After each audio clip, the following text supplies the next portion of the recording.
in favor of it may say aye. Aye. All those against it may say no. I think the ayes have it. The motion is adopted and consequently the bill is passed.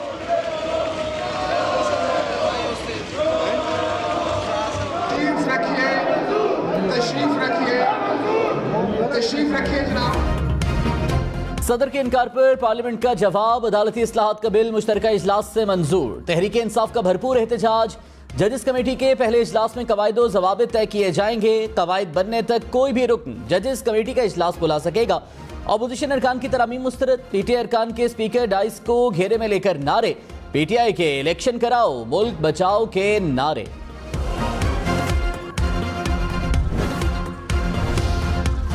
Tehreek Insaf का supreme court से मुतालिक bill को अदालत में challenge करने का ऐलान। फवाद चौधरी ने कहा, हुकूमत ने सुप्रीम कोर्ट को बतौर इदारा खत्म करने की कोशिश की। अवाम की ताकत सुप्रीम कोर्ट के पीछे है। बिल रद्दी की टोकरी में जाएगा। एक दो दिन में अदालती इस्लाहात बिल को चैलेंज कर देंगे।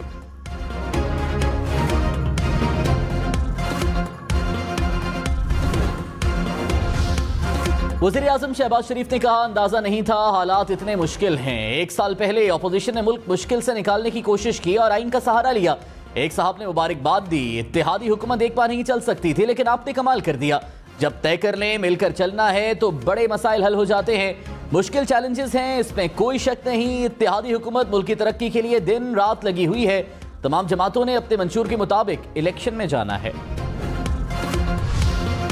बिलावल भुट्टो ने कहा, सिलेक्टेड वज़ीर-ए-आज़म को निकालने के बाद भी साजिश खत्म नहीं हुई। पाकिस्तान में सिलेक्टेड मार्शल लॉ कायम करने की साजिश की गई थी। एक और जगह जो इदारा नहीं उसको इदारा कहा जाता है, वो वज़ीर दिफा के मातहत है। यहाँ मेरिट का कत्ल करके किसी को 10 साल मुसल्लत करना था। सिलेक्टेड वज़ीर-ए-आज़म, चीफ जस्टिस और आर्मी चीफ लाना था। सिलेक्टेड मार्शल लॉ कायम करके दुनिया को दिखाना था कि हम जमहूरी और आइनी मुल्क हैं। 1 यूनिट कायम करना था, आइन खत्म करना था। असल मुकमका ये था। साजिश आज तक चल रही है। वो चाहते हैं सिलेक्टेड को फिर मुसल्लत किया जाए। सबको मिलकर साजिश को नाकाम बनाना है। आसिफ जरदारी और बिलावल भुट्टो का वज़ीर-ए-आज़म को पीटीआई से मुज़ाकरात का मशवरा। आसिफ जरदारी ने कहा, अपोजिशन को मुज़ाकरात के लिए वज़ीर-ए-आज़म के पास आना होगा। डायलॉग की अथॉरिटी वज़ीर-ए-आज़म के पास है। बातचीत से पहले शराइत न रखी जाएं। बिलावल भुट्टो बोले, मुज़ाकरात के दरवाजे बंद करें तो तीसरी कुव्वत फायदा उठा लेती है। बातचीत ना करें तो कोई मसला हल नहीं हो सकता।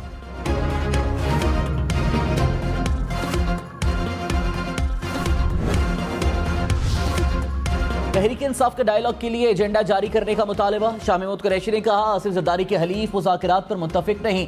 मौजूदा हुकूमत में इत्तेफाक नहीं है। पीटीआई ने कभी बातचीत से इनकार नहीं किया। पीडीएम सरकार ने मुल्क में बुनियादी हुकूक पामाल कर रखे हैं। डायलॉग के लिए साजगार माहौल तो बनाया जाए।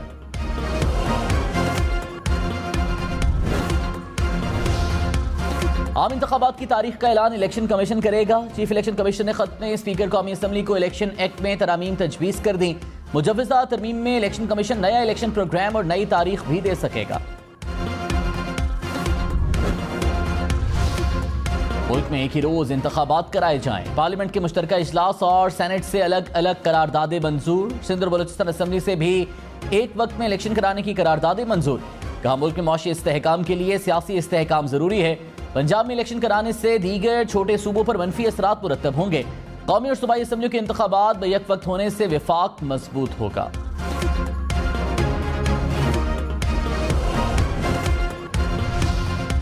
तहरीक इंसाफ ने हुकूमती करारदाद को मुस्तरद कर दिया। कहा, करारदादों से आइन नहीं बदला जा सकता। अदालती हुक्म के मुताबिक इलेक्शन 14 मई को ही होंगे। Opposition leader senate doctor Shahzad Waseem ने कहा, हुकूमत को चोर रास्ते से भागने नहीं देंगे। फंड्स जारी ना हुए तो वज़ीर-ए-आज़म और काबीना अरकान ना अहल होंगे।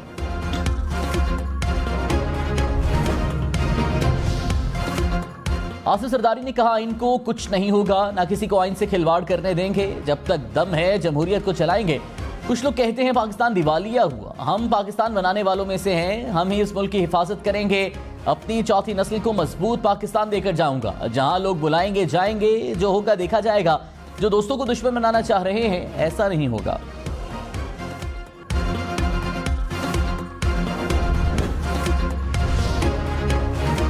जस्टिस काजी फाइज ईसा की आइन की गोल्डन जुबली तकरीबात में शिरकत। सियासी बातों से इजहार लाताल्लुकी। कहा, पार्लियामेंट आने से पहले पूछा था कि सियासी बातें तो नहीं होंगी।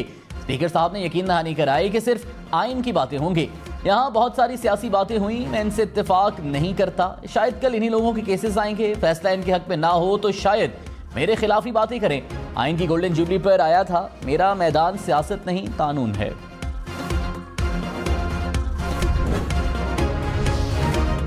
इलेक्शन कमीशन को पंजाब असेंबली इंतखाबात के लिए फंड्स ना मिले, कौमी असेंबली और सेनेट में इलेक्शन अखराजात बिल पेश। वजीर खजाना इसहाक डार ने कहा, फौरी इलेक्शन मुल्क के मुफाद में नहीं, हमारा पहला टारगेट मुल्क को डिफॉल्ट के खतरे से निकालना है। बिल मुतल्लिका कायमा कमेटियों को भिजवा दिया गया। वफाकी काबीना ने मामला पार्लियामेंट को भेजने की मंजूरी दी थी। फंड्स के इजरा से मुतालिक सुप्रीम कोर्ट की हुकूमत को दी गई डेडलाइन खत्म।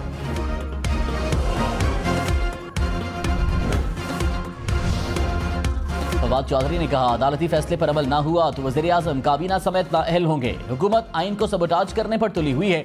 आइन कहता है इलेक्शन कमीशन को फंड्स वफाकी हुकूमत देगी। प्रोग्राम पावर पॉलिटिक्स में मजीद कहा, हुकूमत शिकस्त के खौफ से इलेक्शन से भाग रही है। इलेक्शन ना हो तो आइन रियासत के वजूद को ही तस्लीम नहीं करता। कौम सड़कों पर निकल कर अदालती फैसले पर अमल कराएगी। हुकूमत बच नहीं सकती, इनका वक्त खत्म हो गया।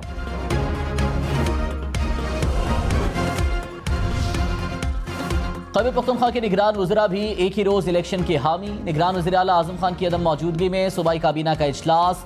वज़रा का मुल्क में एक ही रोज में इलेक्शन कराने का मुतालिबा। पंजाब असेंबली से मुतालिक सुप्रीम कोर्ट के फैसले पर तहफ़्फ़ुज़ात का इजहार। निगरान वज़ीर इत्तलात फ़ैरोज़ जमाल शाह ने कहा, खैबर पख्तूनख्वा में इलेक्शन के लिए अमन व अमान की सूरत हाल मौजू नहीं।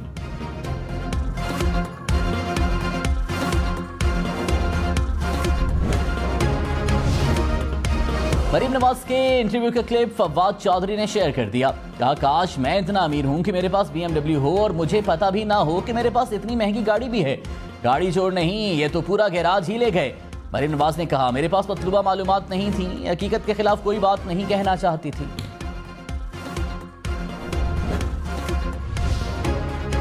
वज़ीर दाखिला राना सनाउल्लाह ने कहा, वज़ीर आज़म ने अटॉर्नी जनरल से कहा, हमारी कोई जिद नहीं। अटॉर्नी जनरल ने चीफ जस्टिस को पैगाम दिया होगा, जस्टिस सुब्रता बंदयाल से जिद का तसव्वुर नहीं किया जा सकता।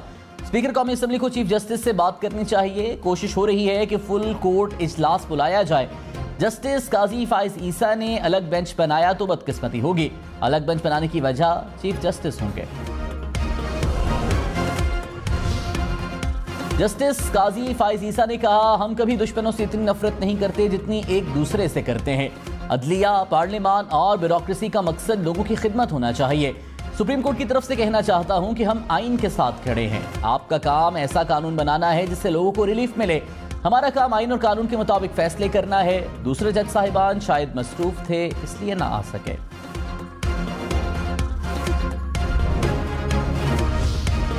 बिलावल भुट्टो ने कहा, अदलिया मिल बैठे तो अपना वकार बहाल कर सकती है। सियासी सोच को अलग रखकर फैसले सुनाएं। चीफ जस्टिस और कुछ जजेस अक़लियती फैसले को अक्सरियत का फैसला दिखाना चाहते हैं। वो बज़िद हैं, 2+2 4 नहीं 3 है। अदलिया और आइन के साथ खिलवाड़ बड़ी गेम का हिस्सा है। वन मैन शो चलता रहा तो हम आइनी जमहूरी बहरान से नहीं निकल सकते। इदारे बनकर काम करें, किसी पॉलिटिकल विंग बनने का शौक पूरा न करें। साबिक वज़ीर दाखिला शेख रशीद ने कहा, हालात चाहे कुछ भी हों, हुकूमत इलेक्शन से फरारी है। फैसला सुप्रीम कोर्ट का है और कौम सुप्रीम कोर्ट के पीछे खड़ी है। मुल्क में जमहूरी निज़ाम ने चलना है या अनारकी ने फैलना है। मामला अब इंसाफ के तकाजों का नहीं रहा बल्कि मुल्क की बका का बन गया है। वफाकी वजीर एहसन इकबाल ने इमरान खान हुकूमत को दुनिया का महंगा तरीन इंटर्नशिप प्रोग्राम करार दे दिया। कहा, PTI की हुकूमत सोचे समझे प्लान के तहत जबरदस्ती मुस्तलद की गई। सुप्रीम कोर्ट की तरफ से किसी हुकूमत को इतना ताउन नहीं मिला। पाकिस्तान का अदालती निज़ाम PTI की पुश्त पर खड़ा था। इमरान खान ने इकरार किया था कि ये हुकूमत खुद नहीं चलाते। सदर PTI चौधरी परवेज इलाही ने कहा, शहबाज शरीफ ने 1 साल में मुल्क की चूलें हिला दी। शहबाज शरीफ और पाकिस्तान एक साथ नहीं चल सकते। शहबाज शरीफ को लाने वाले भी पछता रहे हैं। इंपोर्टेड हुकूमत ने अवाम को महंगाई और मायूसी के सिवा कुछ नहीं दिया। इलेक्शन कमीशन को फंड देने से इनकार पर तौहीन अदालत लगेगी।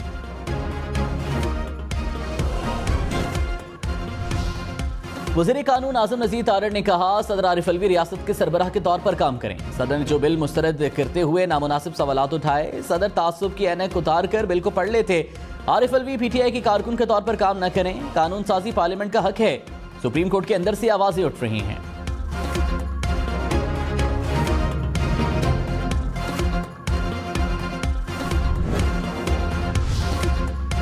बिलावल भुट्टो मुल्क में महंगाई पर बरस पड़े। कहा 9 से 5 बजे तक काम करने वाले तनख्वाह पर गुजारा नहीं कर पा रहे। तनख्वाह पेट्रोल के बिल में चली जाती है। महंगाई, गुर्बत, बेरोजगारी तारीखी सतह पर है।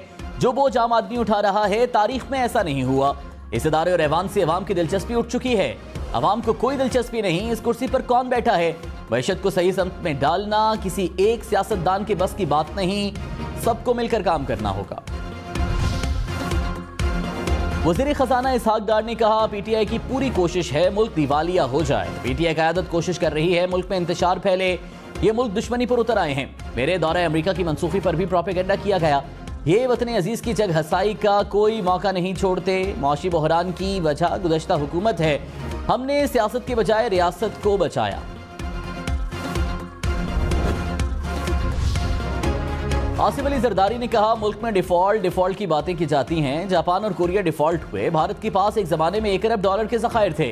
भारत को IMF की मदद के लिए अपना सोना स्विट्जरलैंड भेजना पड़ा। मुल्क कभी दिवालिया नहीं होगा। पाकिस्तान उठेगा और हम इसे उठाएंगे।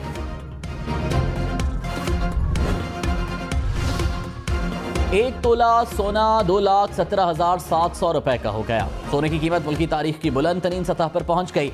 1 तोला सोने की कीमत में 3100 रुपए इजाफा। डॉलर 287 रुपए 9 पैसे का हो गया। इंटरबैंक में डॉलर 2 रुपए 44 पैसे महंगा। स्टॉक मार्केट में कारोबार के दौरान मंदी। 100 इंडेक्स में 213 पॉइंट्स की कमी रिकॉर्ड।